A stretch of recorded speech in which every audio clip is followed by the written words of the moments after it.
한 나라의 대통령이 국가기관을 사유화했다는 혐의로 법정에 섰습니다. 그리고 특별검사는 그에게 징역 10년이라는 무거운 심판을 요구했습니다. 대체 무슨 일이 있었던 걸까요? 전직 대통령의 운명은 과연 어떻게 되는 걸까요? 그리고 특검은 왜 하필 10년이라는 이 무거운 칼을 빼들었을까요? 지금부터 그 속을 한번 들여다보겠습니다. 네, 징역 10년. 바로 조은석 내란 특별검사팀이 서울중앙지방법원 결심 공판에서 윤석열 전 대통령에게 구형한 형량입니다. 근데요, 이 10년이라는 숫자가 그냥 딱 하나의 혐의 때문에 나온 게 아닙니다. 특검이 내세운 모든 혐의들, 이걸 딱 한 문장으로 압축하면 바로 이겁니다. 국가기관의 사유화. 이게 무슨 뜻이겠습니까? 원래 국민 모두를 위해 있어야 할 국가 시스템이 오직 단 한 사람, 그 사람만을 위해 움직였다는 거죠. 특검은 바로 이 점을 이 사건의 가장 핵심적인 문제라고 본 겁니다. 특검이 법정에서 아주 명확하게 밝혔죠. 국가기관을 사실상 사유화한 중대 범죄다.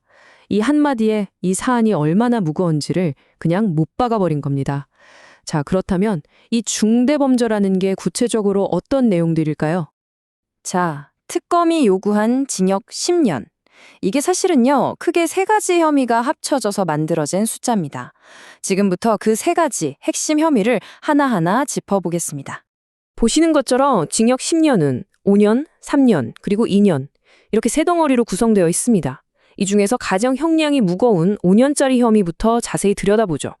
가장 무거운 혐의, 바로 공수처의 체포영장 집행을 방해했다는 겁니다. 특검의 주장은 이렇습니다. 윤 전 대통령이 대통령 경호처를 마치 자신의 사병처럼 동원해서 적법한 사법기관의 영장 집행을 힘으로 막아섰다는 거죠.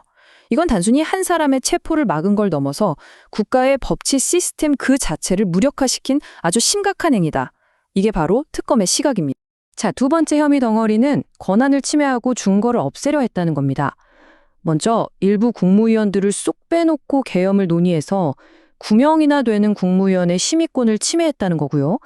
또 외신에는 우리는 헌정질서를 파괴할 의도가 전혀 없었다. 이런 거짓 해명을 하라고 지시했다는 내용도 포함됩니다. 여기서 끝이 아니죠. 심지어 여인영 전 방첩사령관 같은 관련자들과 썼던 비화폰 기록까지 싹 다 삭제하라고 지시했다는 정말 혐의가 꼬리에 꼬리를 물고 이어집니다. 그리고 마지막, 징역 2년에 해당하는 혐의입니다. 바로 허위 공문서를 만들고 그걸 또 없애려 했다는 건데요. 마치 계엄 선포가 처음부터 적법했던 것처럼 보이게 하려고 가짜 선포문을 만들었다가 나중에 이게 문제가 될 것 같으니까 증거를 없애려고 그 문서를 파쇄하라고 지시했다는 겁니다. 자, 이렇게 세 가지의 굵직한 혐의가 하나로 모여서 결국 징역 10년이라는 구형량이 만들어진 겁니다. 저희는 이렇게 복잡하게 얽힌 사건의 진실의 끝까지 파헤치고 있습니다. 앞으로 이어질 내용 그리고 최종 판결까지 놓치고 싶지 않으시다면 채널 구독으로 저희와 계속 함께 해주시길 바랍니다. 그런데 말이죠. 특검이 이렇게까지 강하게 나오는 이유가 단순히 혐의가 무겁기 때문만은 아닙니다. 특검이 더 분노했다고 보는 지점이 따로 있었는데요. 그건 바로 재판 과정 내내 윤 전 대통령이 보인 태도였습니다. 특검이 가장 문제 삼았던 건 바로 반성 없는 태도였습니다. 수사부터 재판까지 그 어떤 과정에서도 책임을 인정하거나 사과하는 모습을 보이지 않았다는 거죠. 오히려 계엄 선포는 정당했다는 주장만 계속해서 반복했다는 겁니다.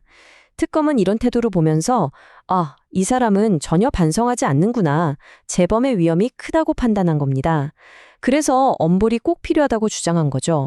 자, 이제 특검의 시간은 끝났습니다. 할 수 있는 모든 주장과 증거는 법정에 제출됐고 이제 공은 온전히 사법부의 손으로 넘어갔습니다. 오직 재판부의 최종 판단만이 남아있을 뿐입니다. 특검이 징역 10년을 구형한 날짜가 2025년 12월 26일이었죠. 그리고 운명의 날, 1심 선고는 2026년 1월 16일쯤으로 예상이 됩니다. 보통 2월에 법관 정기 인사가 있거든요. 그 전에 사건을 마무리하려는 재판부의 의지가 좀 엿보이는 대목이기도 합니다. 대한민국 헌정사에 하나의 획을 긋게 될 이 판결, 그 마지막 순간까지 저희와 함께 사건의 본질을 추적하고 싶으시다면 채널 구독과 알림 설정 잊지 마시기 바랍니다. 한때 국가 최고 권력자였던 인물에 대한 사법부의 최종 판단. 과연 그 판결문은 우리 역사에 어떤 문장으로 기록되게 될까요? 그리고 이 거대한 사건을 겪어낸 우리는 과연 무엇을 기억하고 또 무엇을 되새겨야 할까요? 이제 우리 모두가 그 답을 기다릴 시간입니다.